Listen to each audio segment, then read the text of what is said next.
कुंभ राशि वाले बंधुओं, आप सभी का हृदय से अभिनंदन है, आभार है। मंथन भिंड यूट्यूब चैनल में है, तो कुंभ राशि वालों पूरे ध्यान से देखना, क्योंकि जो बातें हम आपको बताने जा रहे हैं वे आपको आने वाले समय और काल में बहुत बड़ी मुसीबतों से बचाने वाली हैं। क्योंकि 1 से लेकर 9 जुलाई के बीच आपके जीवन में आ सकती हैं 3 बड़ी समस्याएं, बाधाएं, और अगर आप इन समस्याओं के चक्कर में पड़ गए तो आपकी जिंदगी तो बर्बाद होगी ही, साथ ही साथ आपका परिवार, आपके प्रियजन जो आपके साथ सुखी होते हैं, दुखी होते हैं, वे बहुत अधिक दुखी हो जाएंगे, क्योंकि आपके ऊपर आफत आन पड़ेगी। जी हाँ बंधुओं, हम आपको बताने जा रहे हैं 3 ऐसी घटनाएं, साथ ही साथ हम आपको बताएंगे 5 सटीक भविष्यवाणियां जो आपके आने वाले समय और काल के ऊपर पूरी तरह से फिट बैठने वाली हैं। इसी के साथ साथ हम आपको बताएंगे कि क्यों ऐसा होता है कि जब कोई शुभ भविष्यवाणी की जाती है, ग्रहों की शुभ चाल की बात की जाती है, तो आपके ऊपर उसका कोई प्रभाव नहीं दिखाई देता। कोई चाहे लाख बताता रहे कि आपके जीवन में शुभ घड़ियां आ चुकी हैं, ग्रहों की चाल अनुकूल हो चुकी है, सब कुछ अच्छा होने वाला है, जैसा कि आपके जीवन में 9 जुलाई के बाद होने वाला है, तब भी आपके जीवन में कोई परिवर्तन क्यों नहीं आता है?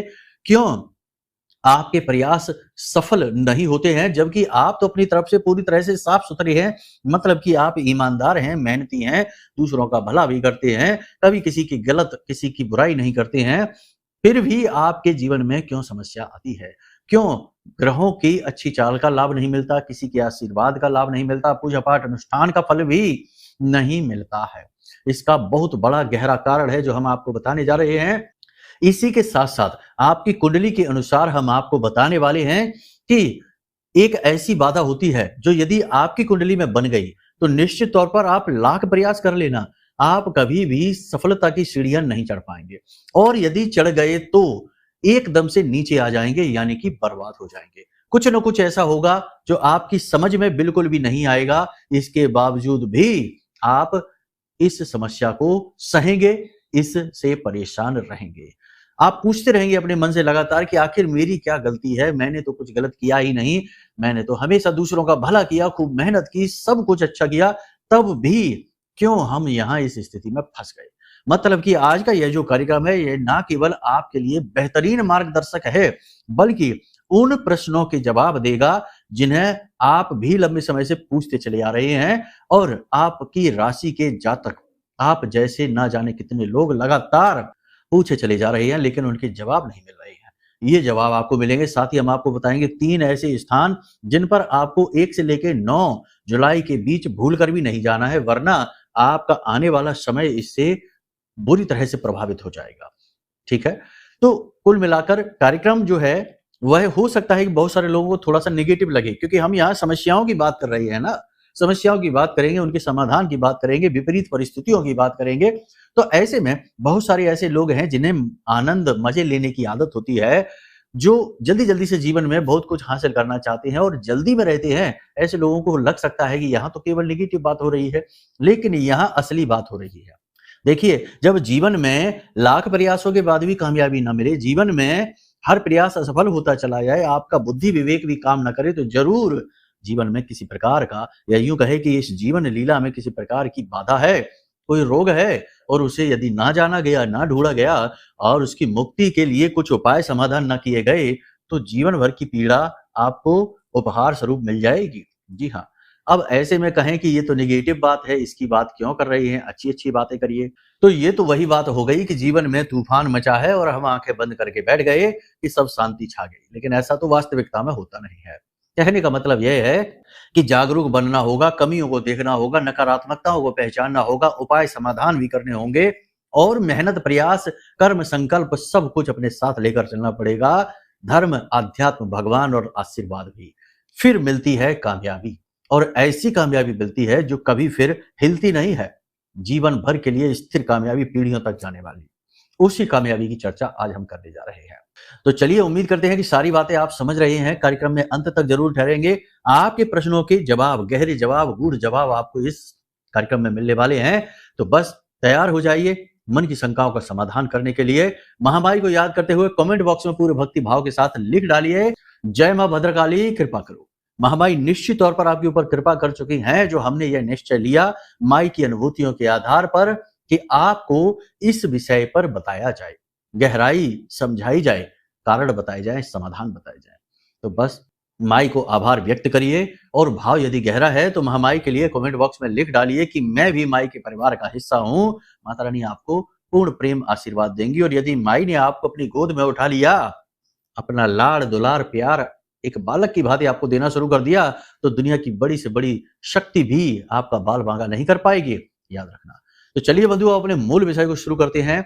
ध्यान से समझिए। प्यारे मित्रों, हमारे अत्यंत प्रिय और परम पूज्य अमिताचार्य जी के पास माँ बगलामुखी और माँ भद्रकाली की साधनाओं का वर्षों का अनुभव है और माता रानी की इनके ऊपर पूर्ण कृपा और सिद्धि है।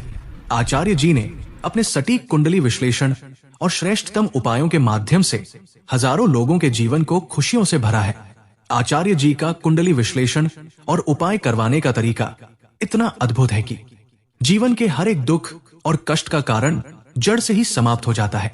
फिर समस्या चाहे जैसी भी हो, कर्जा बहुत बढ़ गया हो, व्यापार चल नहीं रहा हो, बीमारियों में आप बर्बाद हो चुके हो, रिश्तों में प्रेम समाप्त हो चुका हो, या फिर नौकरी ही ना मिल रही हो, विवाह में देरी होती हो, कैसी भी समस्या हो, इन समस्याओं का कारण क्या है, कौन सी महादशा परेशान कर रही है, कौन सा दोष लगा हुआ है, सब कुछ आचार्य जी इतना सटीक बताते हैं कि वर्षों वर्ष के दुख कुछ ही दिनों में समाप्त हो जाते हैं। अगर आपके जीवन में भी कोई ऐसी संकट की घड़ी है तो यही सही समय है जब आप पूज्य आचार्य जी के हाथों से अपनी कुंडली का विश्लेषण करवाएं और वर्षों से चल रहे दुखों और संकटों के इस चक्र से बाहर निकल जाए। प्यारे मित्रों, अभी वीडियो में दिए गए नंबरों पर फोन करिए और अपनी कुंडली का श्रेष्ठतम आकलन करवा डालिए। जिंदगी बदलने का ये सबसे बड़ा मौका हाथ से मत जाने दीजिएगा। जय माई की। महामाई आपका कल्याण करे। सबसे पहले आपको बता दें कि 1 से लेके 9 जुलाई के बीच में आपको 4 बड़ी सावधानियां रखनी है। जी हाँ, सबसे पहली सावधानी, अपना पैसा किसी को नहीं देना है, किसी हालत में नहीं देना है, मदद के बहाने नहीं देना है, किसी का कर्जा चुकाने के लिए, किसी की मदद के लिए, किसी का खर्चा चलाने के लिए, किसी भी कारण से किसी को नहीं देना है। केवल और केवल दान में इस पैसे का प्रयोग करना है। ये समय कठिन है, आपके जीवन में अभी कठिनाई का दौर चल रहा है और इस कठिन दौर में आपका सबसे अच्छा मित्र धन ही बनने वाला है। जी हाँ, तो आपको अपने धन को, अपने पैसे को छुपाकर, बचाकर, दबाकर रखना है। ये बहुत आवश्यक है। अपनी जरूरतों का ख्याल रखिए, लेकिन बिल्कुल फिजूल खर्ची नहीं, किसी की मदद नहीं, कोई समाज सेवा नहीं। दान करना है बस मंदिर में जाकर, वो एक धर्म का हिस्सा है। वो आपके आध्यात्मिक पथ को उन्नत करेगा, आत्मिक विकास करेगा और आपके जीवन में ईश्वर की कृपा, आशीर्वाद लेकर आएगा। उसे आप जरूर करिए, ठीक है। तो पहली सावधानी ये कि पैसे को पकड़िए, उसे बचाइए। दूसरी सावधानी आपको रखनी है कि अपनी सेहत का विशेष ख्याल रखिए। लिख कर रख लीजिए कि अगर आपने समय पर खाना, समय पर पानी और उल्टी सीधी चीजें, है ना, खान पान का ध्यान ना रखा, उल्टी सीधी चीजें खाई, या फिर जरूरत से ज्यादा थिंकिंग, अपनी सेहत पर इनका भी बुरा प्रभाव पड़ता है कि जरूरत से ज्यादा सोच विचार में ही डूबे हैं। नींद का समय है लेकिन सो नहीं रहे हैं, विचारों में खोए हैं। खाने पीने का समय है लेकिन खाना पीना नहीं खा रहे हैं, काम में व्यस्त चल रहे हैं। सब कुछ जरूरी है लेकिन अतिशयोक्ति सर्वथा वर्जते। अति किसी भी चीज की अच्छी नहीं, काम की भी अति, खान पान की अति, अच्छी से अच्छी चीज की भी अति वर्जित है। तो आपको तालमेल बनाना होगा। और सबसे महत्वपूर्ण बात कि अपने जीवन में योग, प्राणायाम, अध्यात्म को शामिल करना ही होगा। ये मंगल का वर्ष है और इस समय तो देखा जाए तो मंगल केतु के साथ युति में है, तो पाप ग्रह से पीड़ित चल रहे हैं मंगल, और ये अच्छी स्थिति नहीं है। ये स्वास्थ्य आपका जरूर खराब करेगी। शरीर में भारीपन, आलस, थकान, तनाव और सिर में भारीपन, ओवरलोड जैसा महसूस आपको होगा। जी हाँ, एक बात और कि आपके मन पे एक जुनून सा सवार रहेगा, कुछ विशेष लय, एक धुन सी आपके मन में फंसी रहेगी कि कुछ करना है, कुछ करना है, और विचारों की इस लय धुन में आप खो भी सकते हैं। अपनी सेहत के बारे में लापरवाह हो सकते हैं। जरा सी लापरवाही बहुत महंगी पड़ेगी, आपको हॉस्पिटल तक पहुंचा देगी। याद रखना, तो आपकी सेहत बहुत महत्वपूर्ण है। पहला सुख है निर्मल काया, दूजा सुख है घर में माया। तो पहला सुख प्राप्त करना है, दूजा सुख धन है, उसे बचा कर रखना है, पकड़ कर रखना है। तीसरा, किसी भी व्यक्ति से विवाद नहीं करना है, झगड़े की नौबत आने नहीं देनी है, उसके व्यक्तिगत जीवन में हस्तक्षेप नहीं करना है, जरूरत से ज्यादा उसे सलाह नहीं देनी है, किसी भी प्रकार से किसी भी व्यक्ति के साथ जरूरत से ज्यादा चर्चाएं, बात विवाद नहीं करना है, वरना समस्या में आप फंस जाएंगे। लोग अक्सर यही करते हैं कि आपको बुलाएंगे, आपसे सलाह मांगेंगे, फिर आपकी सलाह का उल्टा सीधा मतलब निकालेंगे। आपने कई बार ये किया है कि अच्छे के लिए लोगों को कोई बात कही, लोगों ने उसका उल्टा ही मतलब निकाल लिया। अच्छे के लिए लोगों की मदद की, लेकिन उस मदद का भी लोगों ने उल्टा सीधा मतलब निकाल लिया। आपकी मेहनत, आपकी सलाह, आपकी मदद सब बर्बाद चली गई। तो अब इन चक्करों में आपको नहीं पड़ना है। थोड़ा-सा स्वार्थी बन जाइए, आत्म केंद्रित बन जाइए। ये समय आपके उत्थान का समय आ रहा है। अब आपको उठना है ऊपर और कामयाबी की सीढ़ियों पर चढ़ना है। इसके लिए केंद्रित होना बेहद आवश्यक है। इसी के साथ-साथ अगली सलाह हम आपको यहाँ पर ये देंगे कि जितना हो सके उतना विचारशील बनिए, चिंतन करिए, चिंता न करिए। आत्म केंद्रित होइए, अपने फोकस को बढ़ाइए। अभी आपके मन में चंचलता बहुत अधिक है, विचारों की अधिकता है, उथल-पुथल है, एकाग्रचित्तता की कमी है। निर्णय लेने की क्षमता इससे प्रभावित हो रही है, स्वास्थ्य भी आपका गिर रहा है, मन में बेचैनी, तनाव बढ़ता जा रहा है और आप स्थिरता से अस्थिरता की ओर गमन कर चुके हैं। अब ज़रूरत है मन को फिर से शांत करिए, एक जगह पर फोकस करिए। जीवन जीने के तरीके क्या हैं आप समझिए। आपको अगर जीवन में कामयाब होना है तो सबसे पहले क्या पहले करना है, यानी आज किस चीज़ की सबसे अधिक ज़रूरत है, बस उस पर ध्यान लगाइए। कल के बारे में भी विचार करिए कि कल आप क्या काम करेंगे, लेकिन परसों और उसके बाद वाले प्लान जो है ना, उन्हें बस प्लानिंग में ही रखिए, उनके बारे में ज़्यादा विचार ना करिए, ज़्यादा सोचिए नहीं। केवल जो सबसे महत्वपूर्ण है और आज के लिए करना है, उसे एक टास्क की तरह करिए और उसे पूरा करने के बाद फिर दूसरा काम, फिर दूसरा पूरा करने के बाद तीसरा काम, यानी स्टेप बाय स्टेप जीवन में आगे बढ़ेंगे तो दिमाग पर ओवरलोड नहीं होगा, विचारों की अधिकता नहीं होगी। ये बहुत आवश्यक है आपके लिए। आप एक भावुक इंसान हैं, आप भावनाओं में बह जाएंगे तो अपना नुकसान बहुत अधिक करवा बैठेंगे। ज्यादा विचारशीलता आपके लिए ठीक नहीं है, मन आपका विचलित हो जाएगा। ठीक है, एक बात और यहाँ पर हम आपको बताएंगे कि आपके आसपास या समाज में ऐसे कुछ लोग हैं जिनकी नजर में आपकी छवि थोड़ी सी निगेटिव है, नकारात्मक छवि है और ये बात आप जानते भी हैं। तो उनके सामने अच्छे बनने की कोशिश न करिए, आप समय और ऊर्जा को बचाइए। हर एक के सामने आप अच्छा बने ऐसा कोई आवश्यकता नहीं, सबके लिए आप अच्छे नहीं हो सकते हैं। जिसको जो सोचना है सोचने दीजिए, आप अपने लिए अच्छा बनिए, अपने ऊपर फोकस रखिए, अपने काम पर केंद्रित रहिए, दुनियादारी के बारे में ज़्यादा विचार ना करिए और बिना माँगे किसी को भी कुछ भी ना दीजिए, चाहे वो सलाह हो, चाहे पैसा हो, चाहे ज़रूरत की कोई चीज़ हो, बिना माँगे किसी को ना दीजिए क्योंकि आपकी अच्छाई का अक्सर लोग नकारात्मक परिणाम निकालते हैं, नकारात्मक फल आपकी अच्छाई लेकर आती है, तो इसमें आप सावधान रहिए। इन चीज़ों का विशेष ख़्याल आपको रखना है। अब हम आपको बताते हैं कि क्यों ऐसा होता है कि कोई भी उपाय, क्रिया या कोई भी ग्रह गोचर, ज्योतिषीय गोचर आपके ऊपर शुभ फल नहीं देते हैं। अक्सर लोग हमसे यही शिकायत करते हैं क्योंकि हम लोगों की जब बात करते हैं, जब मीटिंग होती है हमारी उनकी कुंडली के आधार पर, उनके घर के वास्तु के आधार पर, फ़ोन पर सामने आकर बात होती है लाइव, तो उस समय लोग हमसे यही प्रश्न पूछते हैं कि गुरुजी, हमारी कुंडली में तो आपने कहा कि अच्छा है, अभी इस समय गोचर अच्छे चल रहे हैं, फिर भी हमें कुछ अच्छा महसूस क्यों नहीं हो रहा है? और कुछ लोग ऐसे हैं जो ये कहते हैं कि हम पिछले 15 सालों से, पिछले 10 सालों से लगातार डाउनफॉल में जा रहे हैं, बर्बाद होते जा रहे हैं, समझ में नहीं आ रहा। तो ये कोई ग्रहों का दोष नहीं है, ग्रहों के दोष होते तो ग्रह तो अपनी चाल बदलते रहते हैं। शनि भी सबसे धीमा है, वो भी 2.5 वर्ष में अपनी राशि परिवर्तन कर लेता है। तो फिर ऐसा नहीं होता कि लगातार जीवन में अगर डाउनफॉल आ गया या इंसान बढ़ ही नहीं पा रहा तो क्या है इसका कारण? सबसे बड़ी बात याद रखिए कि इस संसार में लोग अपने दुःख से दुखी नहीं हैं, दूसरों के सुख से दुखी हैं। और आप जैसे भोले-भाले लोग जो अपने मन के विचारों को स्पष्ट तरीके से लोगों के सामने बता देते हैं, अपनी राज, अपनी खुशियाँ, अपनी सारी बातें लोगों के सामने शेयर कर देते हैं। अब यहाँ पर हम बाहर दुनियादारी के लोगों की बात नहीं कर रहे हैं, आपके अपनों की ही बात कर रहे हैं। आपके रिश्तेदार, आपके परिवार के लोग, आपके मित्र यार, जिनसे आप खुलकर अपनी चीज़ें शेयर करते हैं, उन्हीं में आपसे जलने वाले लोग भी हैं। अब आज के समय में आप समझिए कि ये मोबाइल का युग है, टेक्नोलॉजी का युग है। इस युग में हर काम मोबाइल की ताकत से हो रहा है, बड़े-बड़े उद्योग, धंधे, व्यापार मोबाइल से चल रहे हैं, तो ये तंत्र-मंत्र ने भी एक नया रूप ले लिया है। मोबाइल के द्वारा तंत्र होने लगे हैं। फ़ोटो शेयर कर दी जाती है और अनुष्ठान के द्वारा, तांत्रिक क्रियाओं के द्वारा इंसान को बाँध दिया जाता है। छोटी-सी एक सामग्री दे दी जाती है, किसी का बाल, किसी का नाखून या फिर थोड़ा-सा चांदी का बुरादा होता है, वो छिड़क दिया जाता है। कहने का मतलब यह है कि इस प्रकार का बंधन और तंत्र हो जाता है कि इंसान को कभी पता नहीं चलता कि उसके साथ क्या हो गया। बस उसका बुरा समय शुरू हो जाता है और जो कभी खत्म ही नहीं होता, ऐसा बुरा समय आ जाता है।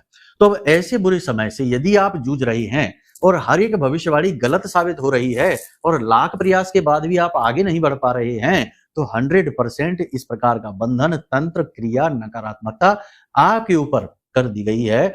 अब समय है कि जागरूक बन जाइए, एक बात और हम आपको बता दें कि जिसके ऊपर इस प्रकार का तंत्र किया जाता है, जिसके ऊपर इस प्रकार के बंधन किए जाते हैं, उस इंसान से अगर कोई आकर कहे भी कि तुम्हारे ऊपर ये हो चुका है, तो उसे इस बात का विश्वास नहीं होता है।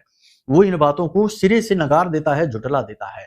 यही तो है उसकी परेशानी और बर्बादी का कारण, क्योंकि जिस दिन वह इस बात को मान लेगा, स्वीकार कर लेगा, उसी दिन से इन चीज़ों का अंत होना शुरू हो जाता है। इन चीज़ों में यही आन होती है, यही खोट होती है। तो सबसे पहले तो आप अपने जीवन के पूरे परिदृश्य को अच्छी तरह से देखिए, समझिए, आकलन कीजिए, और अगर आपको लगता है कि हाँ, सचमुच में आपने अपने जीवन में जो भी कुछ किया है, मेहनत की, संघर्ष किया, पैसा लगाया, व्यापार किया, सब डाउनफॉल में चला जा रहा है, या आप एक जगह पर फँस चुके हैं, स्टक हो गए हैं, आगे बढ़ ही नहीं पा रहे हैं, लाखों प्रयास, पैसा, धन दौलत सब लगा दिया, लुटा दिया, उसके बाद भी तो आप समझ जाइए कि ये बंधन है। आपको ये कभी आगे बढ़ने नहीं देगा। ग्रहों की दशाएँ तो बदलती रहती हैं।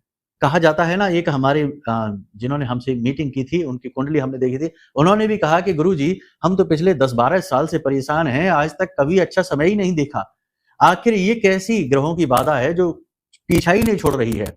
आखिर खराब घड़ी भी दिन में 2 बार अच्छा समय दिखा देती है, हमारे जीवन में तो अच्छा समय ही नहीं आ रहा है, ऐसी क्या बात है? तो उनको भी हमने ऐसे ही समझाया जैसे आपको हम समझा रहे हैं। नेगेटिविटी है, जलने वालों के द्वारा किया गया तंत्र है, क्रियाएँ हैं, बंधन है, समझिए आप। और बंधन करने के लिए कोई बड़ा महान तांत्रिक होने की आवश्यकता नहीं है। एक-एक रात में प्राप्त की गई सिद्धियाँ बंधन करवा देती हैं। सिर्फ एक रात की साधना में सिद्धियाँ ऐसी हासिल हो जाती हैं, प्रेतों की, पिशाचों की सिद्धियाँ हैं, जो कि किसी के जीवन को बर्बाद करने के लिए काफ़ी है। बंधन किया, ठीक है? लोग पैसे कमाते हैं इससे। 50-50 हज़ार रुपए, 25-25 हज़ार रुपए लोग लेते हैं एक छोटा-सा बंधन कराने के। आप समझिए, ये खुला मार्केट है आज के समय में। लेकिन बात बस यही है कि आपको इन चीज़ों के बारे में कभी पता नहीं चलेगा, क्योंकि आपके विचार ही ऐसे नहीं हैं। कभी आपने इस प्रकार से सोचा ही नहीं है, चीज़ों को देखा ही नहीं है इस दृष्टि से, इस वजह से ये चीज़ें हैं। तो आपने समझ ली ये सारी चीज़ें, अब आपको करना क्या है? सबसे पहली चीज़, हम हमेशा यही कहते हैं, फिर से यही कहते हैं कि आपके ऊपर क्या बंधन है, क्या नकारात्मकता है, क्या क्रिया है, तांत्रिक क्रिया है, कभी आप पता नहीं लगा सकते, कोई भी पता नहीं लगा सकता। ठीक है? लोग चाहे अनाप-शनाप बातें क्यों ना करें, क्योंकि आजकल ये भी प्रपंच चल रहे हैं। कोई कह देता है तुम्हारे ऊपर पिशाची शक्तियाँ हैं, कोई कह देता है मसानी क्रिया है, कोई कह देता है तुम्हारे ऊपर योनि तंत्र है, फलाना, तमाम सारी बातें हैं। लेकिन ये बता पाना संभव ही नहीं है, ठीक है ना? कि कौन-सा बंधन है, कौन-सी क्रिया है। हाँ, कोई पिशाच है, कोई प्रेत है, तो ये ज़रूर दिख जाते हैं, बताए जा सकते हैं, परंतु क्रियाओं के विषय में बता पाना। तो सबसे बड़ी बात ये है कि फिर करें क्या? तो करना क्या है, आप समझिए कि अपना सुरक्षा कवच मजबूत करिए। जब बीमारी क्या है ये ना पता चले, तो अपनी इम्यूनिटी को बढ़ा लेना ही एकमात्र उपाय है। ठीक है ना? जैसे कुछ रोग ऐसे आए हमारे समाज में पिछले समय और काल में भी, 2020 में जैसे आया, कोविड आया, तो बीमारी क्या है, वायरस क्या है, उससे बचने का कोई उपाय नहीं है, तो अपनी इम्यूनिटी को बढ़ा लो और थोड़ा-सा संभल कर रहो। यही एक तरीका है। मतलब कि जनसंपर्क में कम से कम रहो, किसी के साथ बैठकर खाना ना खाओ, किसी के द्वारा दी गई चीज़ों का उपयोग कम करो, ना ही करो तो ज़्यादा बेहतर है। खान-पान में बहुत अधिक सावधानी, यानी सावधान होकर, सतर्क होकर रहिए। हमेशा अपना ही इंसान छल करता है, जहाँ विश्वास होता है वहीं विष का वास भी होता है, ये याद रखना है। तो इन चीज़ों को दिमाग में रखिए, किसी पर अंधविश्वास न करिए। अपनी गुप्त और जो ज़रूरी बातें हैं ना, वो किसी के साथ यूँ ही शेयर ना कर दिया करिए, ठीक है? तो ये हो गया पहला। दूसरा, माँ बगलामुखी की शरण में आ जाइए। इस कलयुग में माँ बगलामुखी से बड़ी प्रचंड शक्ति कोई नहीं है, जो जल्द से जल्द जातक की रक्षा करती है, बाल का कवच निर्मित करके जातक के जीवन से हर नकारात्मकता को काट डालती है, भगा देती है। और ये बाल का कवच ना केवल जातक बल्कि उसके पूरे परिवार की सुरक्षा करता है। और इस कवच को भेद पाना ब्रह्मा, विष्णु, महेश के बस की भी बात नहीं। त्रिदेव भी इसे भेद नहीं सकते, भूत प्रेतों की तो बात ही क्या है। ठीक है? तो इस कवच का निर्माण आपको स्वयं अपने लिए करना है। कैसे करना है? ध्यान से समझिए। माई का विशेष कवच है, कवच पाठ है। 39 श्लोकों का यह कवच पाठ है, इसे आपको प्रारंभ करना है। अब ये आप कैसे करेंगे? इसे आपको यदि प्राप्त करना है तो सरल है कि वीडियो में नंबर हमने दिए हैं, इन नंबरों पर फ़ोन करिए। हम आपको माई की फ़ोटो, ठीक है? माई के विग्रह की फ़ोटो भेजेंगे। दूसरा, आपको हम चालीसा भेजेंगे माई का, माँ बगलामुखी का। तीसरा, आपको कवच पाठ भेजेंगे। चौथा, माई की आरती। प्रतिदिन आपको माई की आरती करनी है, गाय के घी का दीपक जला के आरती करनी है। फिर उसके बाद आपको कवच पाठ करना है, फिर आपको चालीसा करना है। बस इतना सा काम में आपको मुश्किल से 15 मिनट लगेंगे प्रतिदिन के। 15 मिनट से का ये काम आपको प्रतिदिन कर लेना है। जो भी व्यक्ति माँ का कवच पाठ करता है, उसका फिर बाल विवाह का नहीं होता। और यदि माई का आपको विशेष लाभ प्राप्त करना है, तो माई का एक विशेष 36 अक्षरी स्तंभन मंत्र है। इस मंत्र को भोजपत्र पर शनिवार के दिन करना है ये क्रिया, ध्यान से समझिए। शनिवार के दिन भोजपत्र पर इस कवच को, इस मंत्र को लिख लीजिए और इस मंत्र को आपको 9 बार लिखना है। उसके बाद माई के चरणों में इस भोजपत्र को रख दो। उसके बाद पीले धागे से इस भोजपत्र को लपेट कर एक लंबा आकार दे दो। फिर पीले कपड़े में लपेट कर इसे अच्छी तरीके से और अपनी भुजा पर बांध लो, अपनी भुजा पर बांध लो, ठीक है। पुरुष है तो दाहिनी और स्त्री है तो बाएं। भुजा पर इस मंत्र को बांध लो और उसके बाद प्रतिदिन माई का कवच चालीसा आरती करिए और बस फिर बेफिक्र होकर दुनिया में घूमिए। हर प्रकार का नकारात्मक तंत्र आपसे दूर हो जाएगा और आपकी तरक्की उसी दिन से, जिस दिन से आप इसे बांधेंगे अपनी भुजा पर और माई का कवच पाठ शुरू करेंगे, अगले दिन से ही उसका परिणाम आपको महसूस होगा, उसी पल से परिणाम महसूस होगा। बहुत सारे लोगों ने तो यहाँ तक भी कहा कि गुरुजी जब हमने ये बांधा अपनी भुजा पर तो हमें ऐसा लगा जैसे हमारे शरीर में कपकपाहट सी हो रही है और रोंगटे से खड़े हो रहे हैं। ऐसा भी बहुत सारे लोगों ने हमसे कहा। जागृत मंत्र है, ये सिद्ध मंत्र है, ठीक है। इसमें गुरु की मेहनत लगी है, तो इसका सम्मान करना है और पूरे भाव के साथ इसको प्रयोग करना है। विशेष विधि के बारे में जानना है तो वीडियो में नंबर दे रखे हैं, इन पर फोन कर लेना। सारी जानकारी आपको हम आपके व्हाट्सएप नंबर पर फ्री में भेजेंगे, पैसा नहीं लगेगा, ठीक है। तो ये सारी बातें हो गई। अपनी सुरक्षा घेरा मजबूत कर लीजिए। अब ये सारी बातों को आप अपने जीवन में उतारिए, इससे आपका उद्धार होगा। समय परिस्थिति का ध्यान रखते हुए जो व्यक्ति चलता है वह चोट कभी नहीं खाता, वह आगे ही आगे बढ़ता जाता है, ठीक है। अपनी नीयत को साफ रखिए, कर्मों का ध्यान रखिए, चिंतन करिए, मंथन करिए, चिंता न करिए और दुनिया की कोई परवाह न करिए कि कोई क्या कहेगा, क्या सोचेगा, क्या करेगा, ठीक है। आप अपने आप पर विश्वास रखिए, अपने भगवान पर और अपने माता पिता पर। उम्मीद करते हैं सारी बातें आपने समझ ली हैं। अब यदि कुंडली का भी विश्लेषण कराना है, क्योंकि आपकी कुंडली के रहस्य आपके सामने तभी आएंगे जब आप अपनी कुंडली दिखाएंगे, तो कुंडली का भी विश्लेषण यदि कराना है तो कोई बात नहीं, नंबर वीडियो में है, इन नंबरों पर फोन करिए। आपकी कुंडली का श्रेष्ठतम आकलन करके हम आपको आपकी कुंडली दे देंगे और सटीक उपायों के साथ। फिर तो समस्या बाधा सब समाप्त है, तो माई तो है ही फिर आपकी रक्षा करने के लिए। उम्मीद करते हैं सारी बातें आपने समझ ली हैं। आज के इस कार्यक्रम को यही विराम देते हैं। हमेशा हंसते रहिए, मुस्कुराते रहिए, सकारात्मक रहिए। महामाई पर अपनी आस्था और विश्वास जरूर बनाकर रखिए, क्योंकि आपका उद्धार तो वहीं से होना है। तो प्रेम से बोलिए जय माई की। हमारे प्रिय और परम पूज्य आचार्य जी ने अपनी साधनाओं के अनुभवों पर आधारित शक्तिशाली उपाय और क्रियाओं के माध्यम से हजारों लोगों के जीवन को पूरी तरह से बदला है। आचार्य जी के द्वारा बताया गया हर एक उपाय इतना सटीक और कारगर होता है कि जो भी इसे पूरे भाव के साथ कर लेता है उसे साक्षात महामाई की कृपा और आशीर्वाद प्राप्त हो जाती है। इसलिए निसंकोच इन उपायों को पूरे भाव के साथ करिए, आपका कल्याण होगा। जय माई की।